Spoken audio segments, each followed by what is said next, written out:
Okay మిత్రులారా, ఈరోజు దక్షిణ దక్షిణ భారతదేశానికి సంబంధించినటువంటి సమస్యలు దీంట్లో ఏదైతే ఈ నోట్లో పెట్టారో ఈ నోట్లో పెట్టినటువంటి అంశాలన్నింటినీ కూడా ఏకీభవిస్తూ ఈ రౌండ్ టేబుల్ సమావేశానికి అధ్యక్షత వహిస్తున్నటువంటి ప్రొఫెసర్ గాలి వినోద్ కుమార్ గారికి బహుజన లెఫ్ట్ పార్టీ అదేవిధంగా బహుజన లెఫ్ట్ ఫ్రంట్ తరఫున జై భీమ్ లాల్ సలాంను తెలియజేస్తా ఉన్నాను. అయితే మనం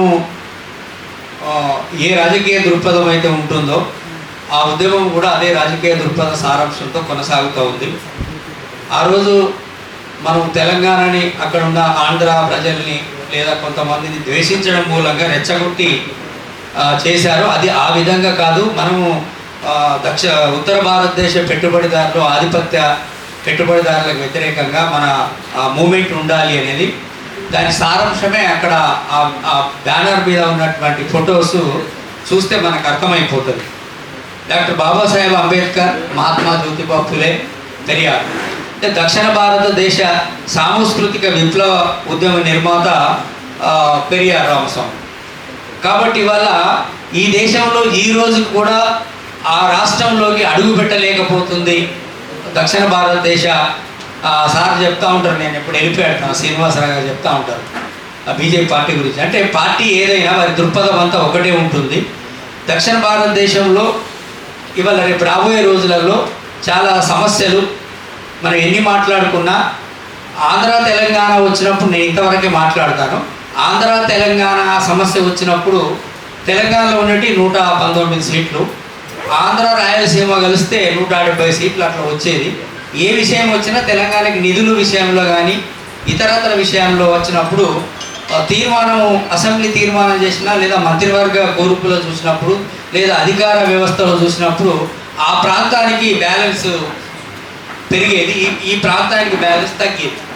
ఇప్పుడు కూడా మీరు చూస్తూ ఉంటే కొన్ని సందర్భంలో అనివార్య పరిస్థితుల్లో ఒక 2 ప్రధానమంత్రులు అయ్యారు. అది పార్టీ ఏదైనా ఉత్తరప్రదేశ్ నుంచే లేదా అక్కడ ఆ ప్రాంతాల నుంచే వస్తారు. అంటే ప్రధానమంత్రులు కానీ, ప్రధానమైన కీలక మంత్రులు, రైల్వే శాఖ కానీ, ఆర్థిక శాఖ కానీ, హోమ్ మినిస్టర్ కానీ, అంటే ప్రధానమైనటువంటి వనరులకు సంబంధించినటువంటి వ్యవస్థ అంతా అక్కడ ఉన్న తర్వాత దక్షిణ భారతదేశానికి ఇక్కడ ఉన్న మన మంత్రులు చూస్తాం. బీజేపీ మంత్రులు కూడా గత కాలం చూస్తే ఎట్లాంటి మంత్రులు ఉంటారు, వాళ్ళు కనీసం 100 రూపాయలు తీసుకురావడానికి కూడా వాళ్ళకి అధికారం లేనటువంటి మంత్రులు ఉంటారు. కాబట్టి మన బండారు దత్తాత్రేయ గారి నుంచి చూసాం మనం. అయితే ఇవాళ పరిస్థితి ఏంటంటే మనము ఈ ఉద్యమం ఏదైతే తెలంగాణ ఉద్యమాన్ని జేఏసీగా ఏర్పాటు చేసి మనల్ని అంటే మన ప్రజల్ని మోసం చేసి కొద్దిమంది అందరం ఎక్కిపోయారు. మళ్ళీ ఏం చేసాం, ఇప్పుడు భౌగోళిక తెలంగాణ వచ్చింది, సామాజిక తెలంగాణ, ఎవరి జనాభా ఎంతుందో వారి వాటా అంతా అనేటువంటి పోరాటంలో కొంత తర్జన భర్జన జరుగుతుంది. అది రేపు పట్టాలెక్కేటువంటి సందర్భం కూడా వస్తుంది, సమయం కూడా వస్తుంది. అయితే మనం కూడా ఈ దక్షిణ భారతదేశం పోరాటం అంతా నేను చాలాసార్లు సోషల్ మీడియాలో రాస్తుంటాను. మీరు పోయిన ఎన్నికల సందర్భంగా హైదరాబాద్ జర సోంచో అని చెప్పేసి ఒక రాసినప్పుడు చాలామంది ఫోన్ చేసి మాట్లాడారు. ఎందుకంటే బీజేపీ మీరు ఇక్కడ తెలంగాణలో అధికారం కోసం చూస్తే ఇవాళ వాస్తవానికి తెలుగు రాష్ట్రాల ఎంపీలతోనే ఇలా ప్రభుత్వం ఆగింది. ఇలా మోడీ గారు ప్రధానమంత్రిగా ఉన్నారు అంటే ఇక్కడ 8 అక్కడ 25. అంటే ఇక్కడ ఉన్నటువంటి పార్లమెంట్ అంటే దాదాపు అంటే 32 సీట్లు. ఈ 32 సీట్లతో ఇలా ప్రధానమంత్రి ఉన్నాడు. కానీ ఇక్కడ ఉన్నటువంటి నా బీజేపీ నాయకులకు ఆంధ్రప్రదేశ్లో ఉన్న చంద్రబాబు నాయుడికి, పవన్ కళ్యాణ్ కానీ ఇంకా జగన్ కానీ వెన్నుముక లేని రాజకీయ నాయకులు ఉన్నారు. కాబట్టి ఇవాళ ఈ 2 తెలుగు రాష్ట్రాలకు అత్యంత అన్యాయం జరిగేటువంటి పరిస్థితి ఉంది. ఎందుకంటే అధికారం 3వసారి నిలబెట్టడానికి తెలుగు రాష్ట్రాల ప్రజలు ఇంత కష్టపడి వాళ్ళకి ఓట్లు ఇస్తే వాళ్ళు చేసేది ఏంటంటే మొత్తం దక్షిణ భారతదేశానికి కలిసి 28,000 కోట్లు ఏదో ఇచ్చారు. 28,000 కోట్లు. ఒక్క ఉత్తరప్రదేశ్ మాత్రమే 31,000 చిల్లర కోట్ల రూపాయలు, లక్షల కోట్ల రూపాయలు ఆ రాష్ట్రానికి ఇచ్చారు. అంటే ఇవాళ ఈ దక్షిణ భారతదేశం రేపు రాబోయేటువంటి పరిస్థితులు వాళ్ళు ఒప్పుకుంటారా? మనం అంటున్నాం 20 లక్షలు ఉంటే ఒక ఎంపీ సీట్ అక్కడ ఉత్తర భారతదేశానికి, దక్షిణ భారతదేశానికి 10 లక్షలు ఉంటే ఒక ఎంపీ సీట్ అంటున్నాం. కానీ వాళ్ళు ఆ దానికి ఒప్పుకోరు. కానీ మన దక్షిణ భారతదేశ రాష్ట్రాలకు సంబంధించిన ప్రజలు చాలా పెద్ద ఎత్తున సమస్యల పోరాటాలు చేయాలి. లేకపోతే మన అస్తిత్వం కోల్పోతాం, రాజకీయ అస్తిత్వం కోల్పోతాము. మనల్ని సారిందాక చెప్పినట్టు అక్కడ పట్టించుకునేవాడు ఉన్నాడు అన్ని విషయాలలో కూడా. ఎందుకంటే మైనారిటీ ఉంటుంది దక్షిణ భారతదేశంలో. వాళ్ళకి బీజేపీ కానీ ఇతర బీజేపీ పార్టీ గెలవకపోయినా వాళ్ళు కేవలం బీహార్ ఉత్తరప్రదేశ్లో గెలిచి సరిపోతుంది, వాళ్ళకి పార్లమెంట్లో మెజారిటీ వస్తుంది. కాబట్టి మనము చాలా పెద్ద ఎత్తున పోరాటం చేయాలి.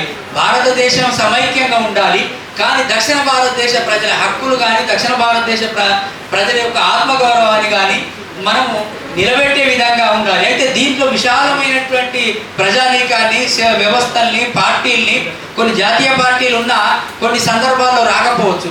కానీ మనం ఏమడుగుతున్నాం, దక్షిణ భారతదేశం తెలంగాణ ఆంధ్ర విడిపోవాలనే పోరాటంలో కొన్ని జాతీయ పార్టీలకు ఇబ్బంది కలిగింది. కానీ మనమేం అడుగుతున్నాం, దక్షిణ భారతదేశం ఉత్తర భారతదేశం విడిపోవాల దేశం అనట్లేదు. దక్షిణ భారతదేశ ప్రజల యొక్క తెలంగాణని బీజేపీ ఎందుకు చేజిక్కించుకోవాలనుకుంటుంది?